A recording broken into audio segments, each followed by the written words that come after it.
Brittany. I'm a self-love coach, self-care connoisseur, and supplement enthusiast. This podcast is all about taking your power back in your own life by creating a killer self-care routine and discovering a love for all parts of you. Mind, body, and soul. Being a mom is fucking hard, and that's not even including the mental roller coaster you go on to discover who you are as a person again. I'm here to help you regain your confidence and stop putting yourself on the back burner. Good morning. I woke up super early this morning because I have a massive sunburn on my shoulders from Father's Day weekend. We were out on the boat, swimming on the lake, had a blast, but I'm definitely paying the price for that. And so I've been up since 3. It's a little after 7 right now, hoping my kiddo stays asleep just long enough for me to get this done so I can be up. Thankfully, it's my husband's half day, so I don't have to worry about being awake all day. When he gets home, I might take a little nap because I may need it. So today I want to just kind of like touch up on what we were talking about last week.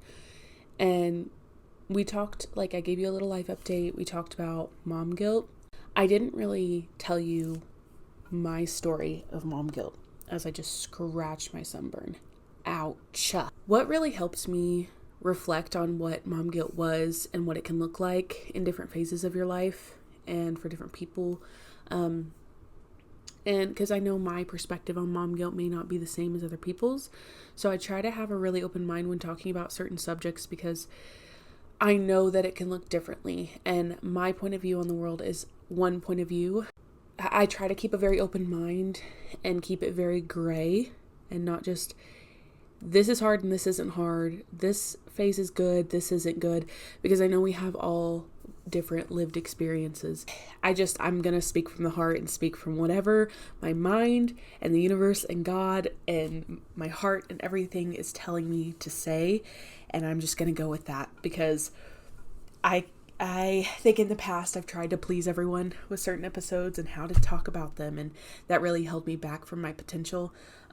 So just know that there are so many different ways that this could be perceived and looked at. And I just hope at least one little piece of information from my story could help you, inspire you, or show you that you're not alone because it is really hard just to be a parent in general. With that being said, let's just get into it. Let's start from the very beginning. So let's start from when she was first born, when I first really became a mom. You know what? Actually, we're going to back up a little farther than that. We're going to go to pregnancy. My first pregnancy, and we're going to talk about that. So I wasn't worried.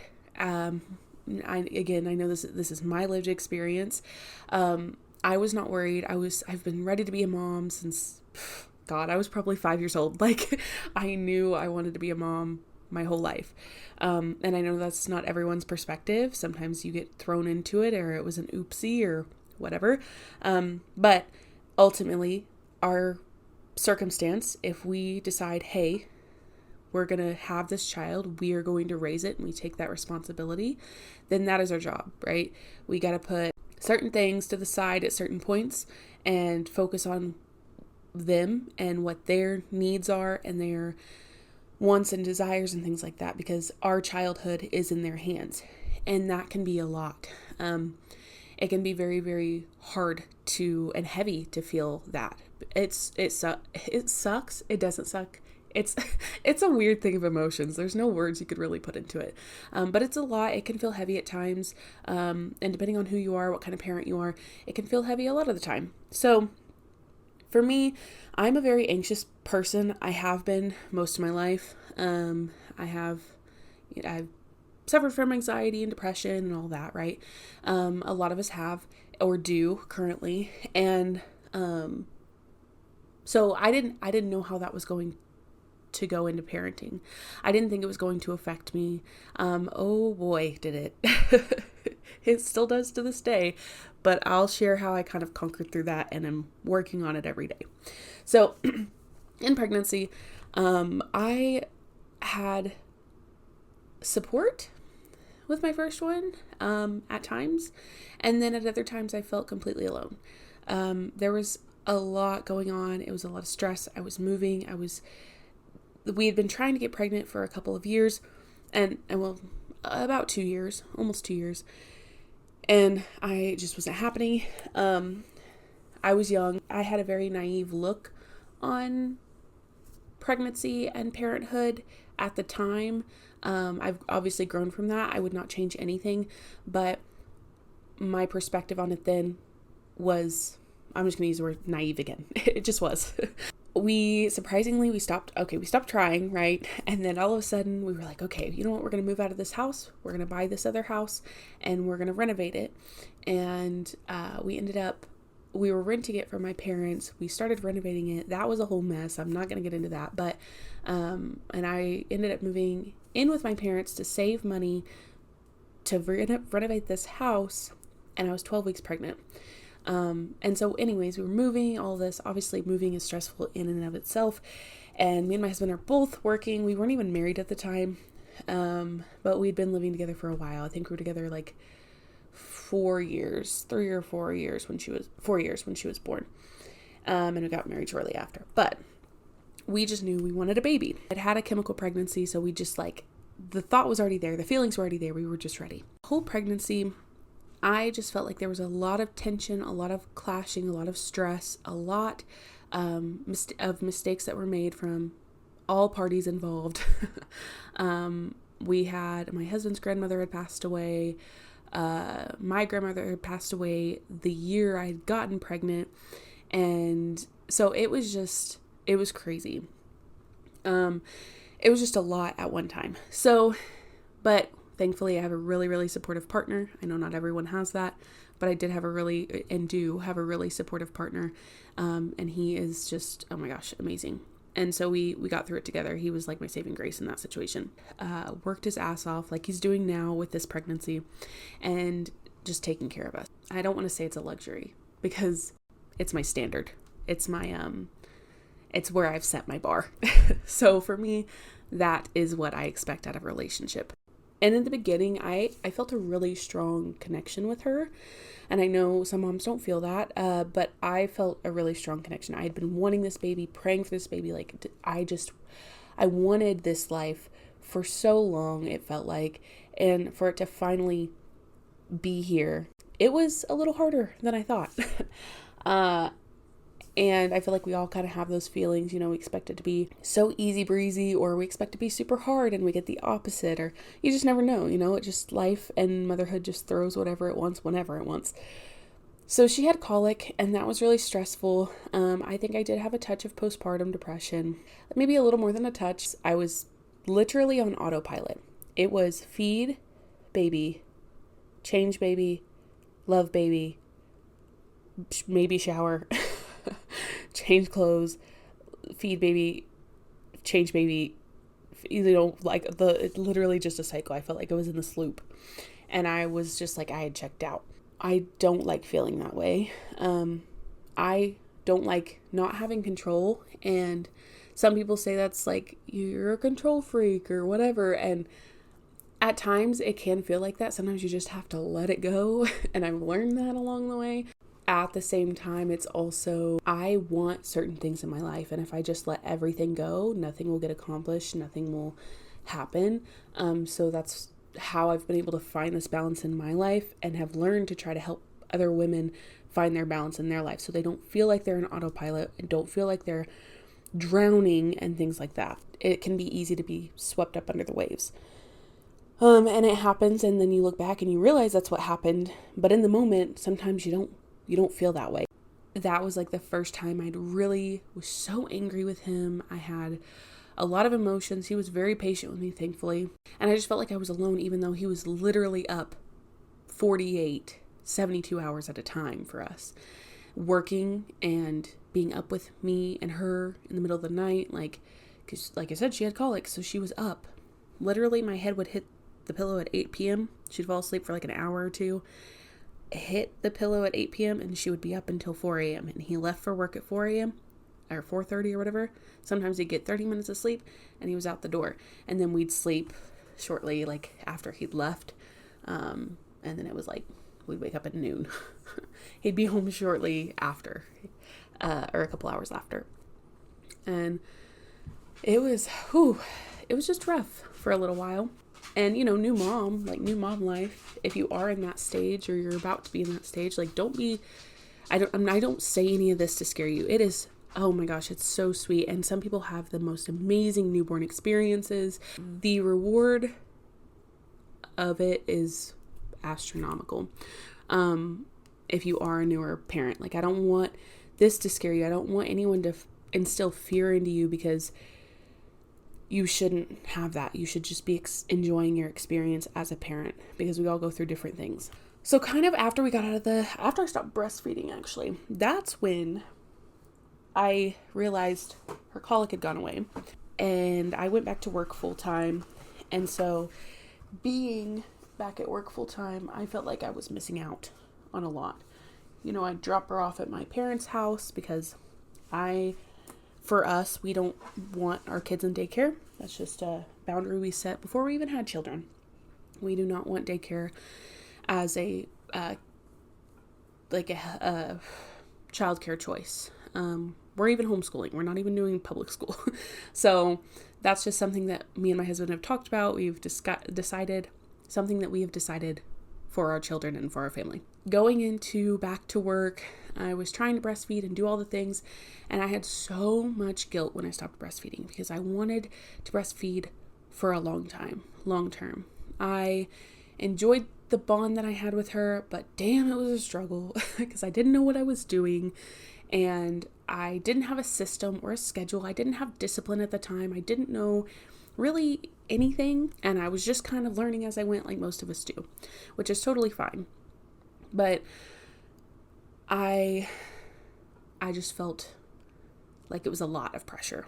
So I stopped after a couple of months, and I cried, of course. I bawled my eyes out, and I was talking to my mom on the phone, and I'm like, Mom, like, I want to do this. And I'd be like, oh, I'm going to stop breastfeeding because it's just a lot. And then I would be like, no. And I would get so sad when my milk would start to dry up. And so I'd start pumping again to get it back up. And it was just, I did that. I think I only did that once, actually. But I was just like, oh, and then I didn't want to stop again, because I was like, remember how I felt when it actually started to dry up. And I don't know. So this time I'm prepping a little better, getting into a better mindset and perspective about it, but I'm also not going to make myself feel bad or guilty if I don't breastfeed, like, as long as I'd like. I don't even have a timeline that I'd like to breastfeed. I think with her, I wanted like 6 months. But if anything, like, I'll pump. You do what's best for your mental health and yourself, right? Like, this is just my story. Let's fast forward a little bit, because we've kind of gone through the newborn stage. We've gone through the breastfeeding. There was a lot of guilt there. I did feel a little disconnected. Like, I could just like shut off my emotions in the beginning a little bit, because I just felt like I was on autopilot. I felt like numb in a way, but also not numb. It was super weird. So from 1 to, we'll say 4, right? I was really anxious a lot, because I was always worried something was going to happen. I mean, you hear those scary stories about parents losing kids and like just these freak accidents happening, right? And you hear all these things, and it just makes you like nervous. So because of that, and I knew what it was doing, I stopped consuming as much social media. This last while, every time I notice my anxiety spike, it's because I'm consuming like content on social media. So I really die that down a lot. And how I do that is, like, I'll put timers on my phone for certain social media apps, like an hour for Instagram, an hour for Facebook, because I do post on there. I do interact on there with people that interact with my stuff. I have a Facebook group. Like, I run social media accounts. So I'm going to have to be on them at least a little every day. But an hour gives me a good time to, some days I scroll more than others, and I'm like, oh. So like, even if I do go over a little bit, I still have that pop up reminding me like, hey, Brittany, you be doing too much on here. Like, back up, like, slow it down. What are you doing? You have these systems in place to keep you in check. and here you go. So it just is a little bit of a reminder. TikTok's only like 30 minutes because if I do post on there, I don't get notifications. I post on there and then I'm done, And I like it because I don't get notifications, and I have a little thing on my phone. If you have the newer iPhone, you have that little button instead of the flippy thingy. You have the button you hold down, and I have that as my do not disturb. So I have that on a lot, and I also have it on after as 8:30 and later. I have my do not disturb on because I'm usually in my book or something like that. I kind of try to disconnect after that time altogether.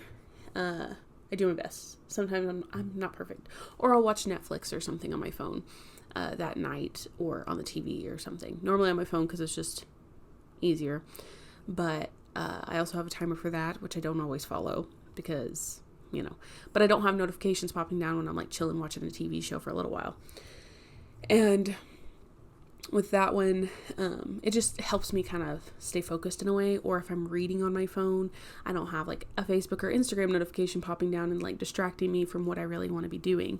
Because I'm if it's out of sight, it's out of mind. I'm not going to think about it most of the time. So, that was a long one. Very anxious. That's what I've kind of done to help with that part of that. Because I noticed that social media was the main problem for me, and news consumption. All of that, which I feel like a lot of the news is on social media, so it's I don't know, it's just all there. I don't really consume the news either. I look up certain information about things that I need to know about or want to know about, or I have people in my life that do consume the news or social media, and so if they bring up something that they know I might be concerned with, then I can go and do my research on that specific topic. Anyways, let's see. So from now, we'll get into pregnancy. So with my pregnancies, anxiety shot up. Depression, anxiety, always in the first trimester because I'm usually so sick.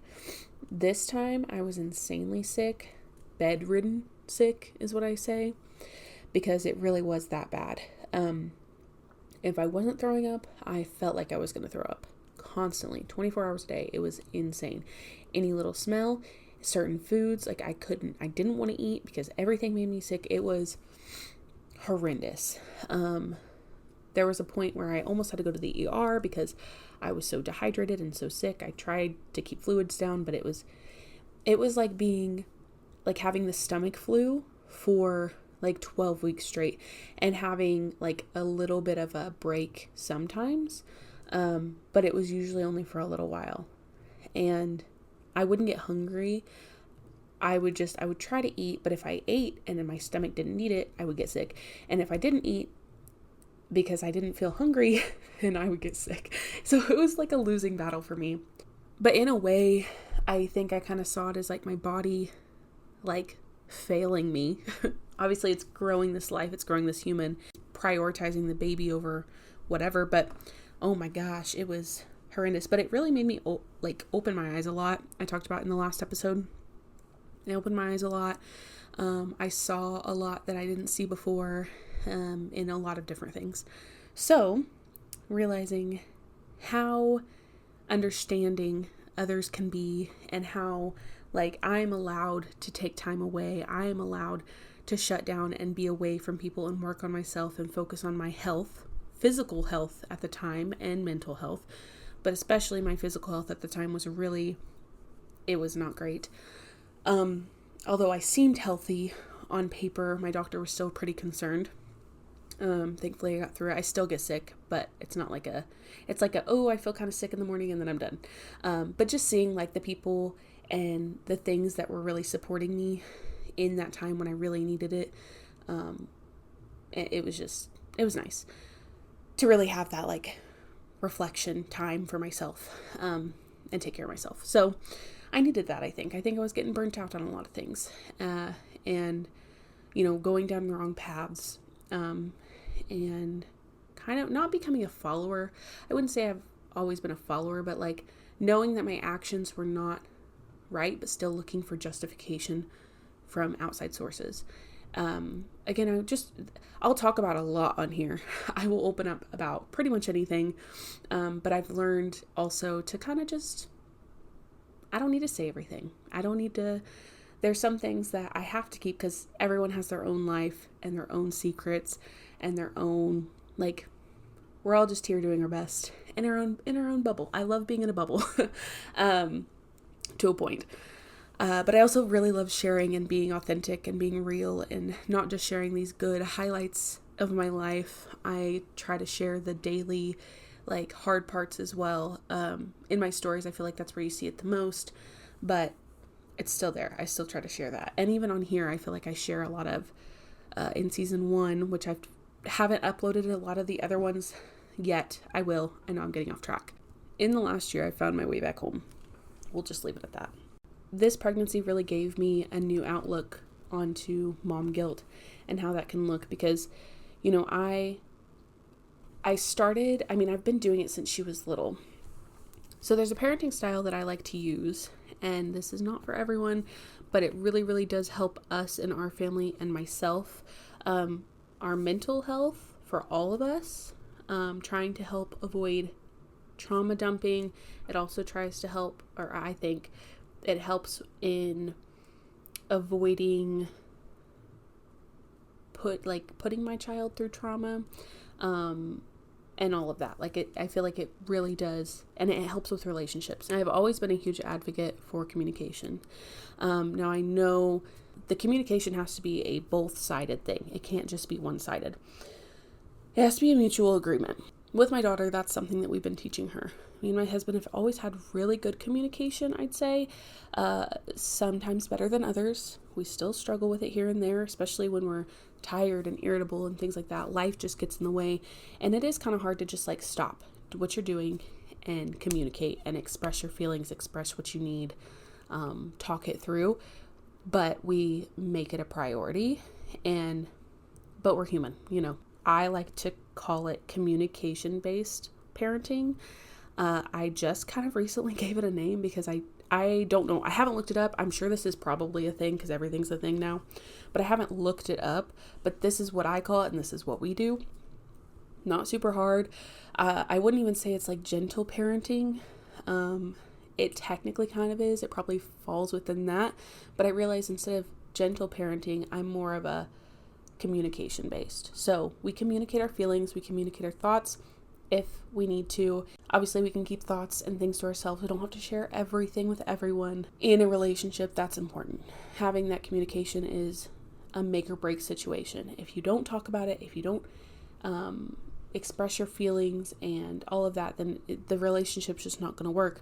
And that could go again for both sides. A relationship takes two people, and that could be any type of relationship: mother-daughter, mother-son, father-son, father-daughter, spouses, partnerships in that way, romantic partnerships, friendships. It could go on and on. Any type of relationship, I feel like you have to have that solid communication. What has really worked for me and made me feel better is I learned to unlock my inner child when playing. I hated it for a little while, but I've learned I actually really do love playing with her, especially as she's gotten older. She kind of plays by herself now, but I love it because we get to interact. I get to see how creative she is. I also get to search inside myself, find my little inner child that wanted to, or that used to do all of these things with my sister and play and whatever, right? And we try to make it fun. Sometimes it is hard for me depending on what's going on in my life. But I do my best and I try to set that to the side, right? Again, we're human. So, we play Barbies, we play kitchen, we do crafts, we color a lot, we play teacher, we play library, we do all these things. We love playing library. That one Mom loves too. I try to find games that I know I'll like and introduce them, because then she's like, oh, Mom really likes to play with me. If I'm like, hey, we should play this, instead of her constantly coming to me, which is what was happening a while ago. It was like, oh, I don't want to play. I know we're kind of off track a little bit, but I swear this pertains to the communication-based parenting style that I do to help with the mom guilt. So what I do is I'll tell her, yes, I would love to play with you, but I need to do this first. Or I'd be like, I don't think we can do it right now because of blah, blah, blah, blah. But how about we pin it for a later date or a later time or whatever, right? So I try to do it once every day, except for weekends. We're usually gone a lot. She's playing with other kids. She's playing with other people, grandparents, aunts, which her aunts are younger. Doing that with her has helped a lot. Or if I would, like, when I was feeling really sick, how I would communicate that with her is I'm like, hey, mom is not feeling very good. I'm just really, really sick. I'm really sorry that I'm not able to do a lot with you right now. It will go away. It's just right now I really need to just lay down and relax. Like I said, it went on for a long time, but keeping that communication with her, giving her these little things, finding other people to play with her for me, like my husband, for instance, and sometimes grandparents, but I was just so sick to go anywhere. And I kept telling myself, you know what, this is only temporary. This is a temporary situation, and was doing my best to get back into what I could do. Trying to, instead of cleaning the house, I left that up to my husband, or I let it get dirty. My house was a mess the first trimester. It was disgusting. I obviously eventually caught up with that, but if I had a little bit of burst of energy, if I had whatever, I was spending that time with her because I just wanted to, parenting for me came first. It always will. It always does. So, but I also understand, she also understands, hey, you have your chores, right? Like I make you put your dishes away. I make you, clean up your room now. Like she cleans her room all the way around. Like I don't clean up her room. She's like, Mom, I'm going to clean up my room. She cleans it up after she's done. She's been doing phenomenal. And I feel like the parenting style that I've adapted for our family has helped tremendously in this.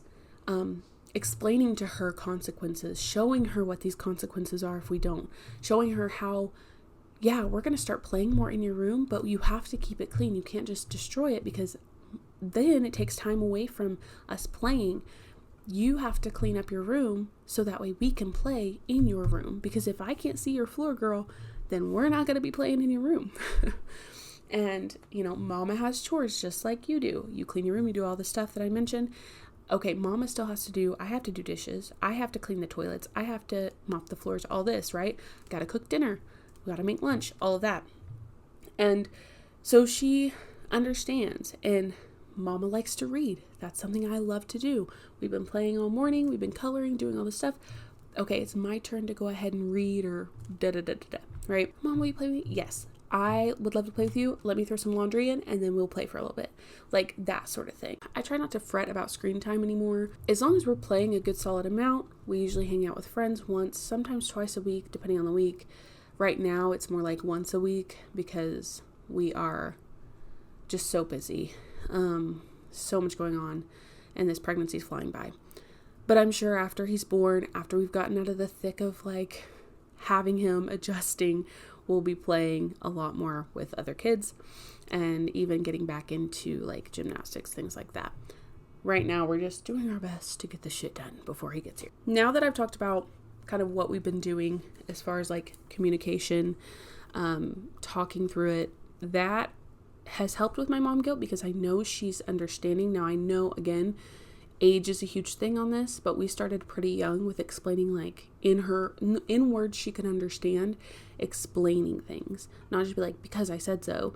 Like that was something that we didn't want to bring into our parenting style. But now that I've talked about what you can do for your children, and this may not work for you, just an idea, finding a parenting style that works for you and your family is hard work, but it does work. I just kind of went with my gut in a way, just to kind of find that. What do I think would have improved my relationship with my parents? What was some of the things that would have probably made me feel more comfortable in talking to my parents and all of that? We all are just learning, right? That for me was one of them. It was talking more. It was communication. It was whatever. And then learning about that a lot when she was younger through my coaching certifications, that helped a lot too. Having that under my belt really does help. Or even learning for yourself, going on that journey for yourself, you can share those tactics and those things with your children so they have those for the rest of their lives as well. But you have to go first in healing, in growing. I took the time that I needed. I gave myself permission, which it's not as simple. Sometimes it's as simple as like saying, I'm giving myself permission to release the mom guilt. And at other times, or anger, sadness, and other times we have to go through like a little more of an extensive process, which is okay too, for your subconscious, because we carry a lot with us through our life, and depending on what situations you've had happen to you or not happen to you, or whatever, right? Like whatever you've had happen in your life, your own lived experiences, we have to understand that we have to kind of work through those. And as adults, it is our job to break those barriers down and work through them, right? We're not children. We're not teenagers anymore. We're adults. And especially if you're a mom, like you have other children's childhoods in your hands. And then again, I know that sounds harsh, but doing the work for yourself is the best way to make that effort. And no one's asking you to be perfect. They're just asking you to try. As a parent and as a child of parents, like that's all I ever expected from my parents, and them as grandparents. And that's all I ever ask of my child too, is just do your best. Like try and put in the effort and work through what you need to and start somewhere. And obviously if you're listening to this, you're already starting, or you're already thinking about starting. And that's the best place to be. Especially in this, I'm starting something fresh. I'm diving a little deeper, as you can tell if you listen to my past episodes. We are diving deeper in this season. I was a little too soft in the first season, I think, for my style of whatever. Don't get me wrong, I am very, very understanding, but I think there's a point in time to where we have to be like, I get it, but I want more for people. I want more for friends. I want more for family. I want more. And sometimes that can come off as bitchy and rude and hateful or whatever. But for me, I've learned that sometimes that's what people need. Obviously, I am going to be understanding and caring and loving and wanting to help you. But if you can't even help yourself, how can anyone else help you? Again, a little harsh, I know. But ultimately, it's the truth. And I love you and I care for you and I want you to have the best of the best. I want you to have the best life and the best success in your goals and your dreams. Like I want that for everybody, because I think if you put in the work and you want it, then you deserve it. So here we go. Little mean tangent, if you will. I don't know. I think it's tough love, if you will. So going first in yourself, committing to yourself. And I've talked about this before in past episodes. If they're not up right now, they will be. I'll get them back up. It's going to take me some time. But starting slow, giving yourself one little thing, one little task, not having titration in that, which means not going too far outside of that bubble that you have your comfort zone. Imagine you have two little boxes, right? Or you have two boxes. So you have one in the middle. That one is your comfort zone, right? We're in there. It's a solid pink box. We're just going to imagine pink or whatever color you want. That's your comfort zone. You feel good in it. You feel safe in it. Your nervous system isn't freaking out. And then you have put a little box outside of that. That one's like a lighter pink or a lighter shade of the color you chose. And going outside of that, you want to just barely go outside of that every time. Now, if you shoot too far outside of that, I'm telling you, your nervous system's going to break the fuck out. It's not going to know what to do. It's going to be like, what the fuck are you doing to me? It's going to go into like fight or flight, fawn mode, whatever, freeze, whatever mode you carry or have. And it's going to try to shoot back into the comfort zone. So you just reach outside, and then your comfort zone, that dark pink box, will grow into the lighter pink box, and that will become your new comfort zone. And then your titration zone will extend, and so on, and so on, and so on. Don't try to do it all at once. Don't try to shoot from one. They say comparison is the thief of joy. On social media, if you're comparing yourself, get off social media. Unfollow the people that you're following that are giving you, like, that make you feel like you're comparing. Or maybe even just take note of that. Noticing things is like, okay, I gotta stop. I know I gotta stop. But there's just so much that goes into it. I'm telling you, season 2 is going to be fire. Okay. I'm ready for this. I'm ready to buckle down. I'm ready for us to like really have these deep discussions together. And feel free to message me. I hope this helped. I hope I went over everything. I know I kind of went as I do. This is Brittany, like the style that I have. I have a lot of thoughts at once, especially right now. So it's like, I have so much I want to share and so much I want to talk about, and help with and guide you in this journey that you have and that you're starting, or maybe you've been in it for a while and we need to dive a little deeper. That's what the season's kind of going to be about. So I hope this helped you in some sort of way, and I really appreciate you. If you have any questions, if you need anything, my inbox, DMs, whatever, are always open. Comment, whatever, like, feel free to message me with any questions you might have. I'm here for support and guidance, always, always. I am going to talk about a promo I have going on. Choose what you can pay. I know with this economy, it can be kind of crazy. We're living on one income right now-ish. Like, I make a little bit of money here and there, but I went from working 2 jobs last year and having 3 incomes to having 1. It can be hard. It can be really tough. Totally understand. And I want people to have access to this. I want you to have more support. I want you to have guidance at your fingertips. And I don't want you to have to break the bank to do that, or sacrifice your bills or your food or electric or anything like that to be able to do this. For a limited time, I'm offering a 4-week program. And this is where we'll meet together once a week for 4 weeks. You'll have access to me. You'll be able to ask questions, receive guidance in between our 1-hour sessions. The space with me will always be light and supportive. We'll talk like humans. We'll just have some conversations, and we'll kind of get into that.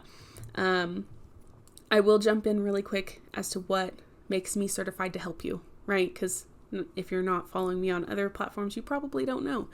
I am a clinical hypnotherapist. I have certifications in many modalities like Reiki, EFT, which is tapping, time techniques, and so many more. Like, there's so many. I'm a certified life and success coach. So I have a lot under my belt. I want you to have that ripple effect through your life. We work on one area and it's just going to spread like wildfire in the best way possible. So I love you. Thank you so much. And I hope you have a great rest of your week. I hope you enjoyed this episode. If you did, please leave a review and share with another mama who could use some support. If you'd like to connect with me elsewhere, I'm on Instagram and TikTok. All my social links will be in the show notes. And just remember to love yourself and do something for you every single day.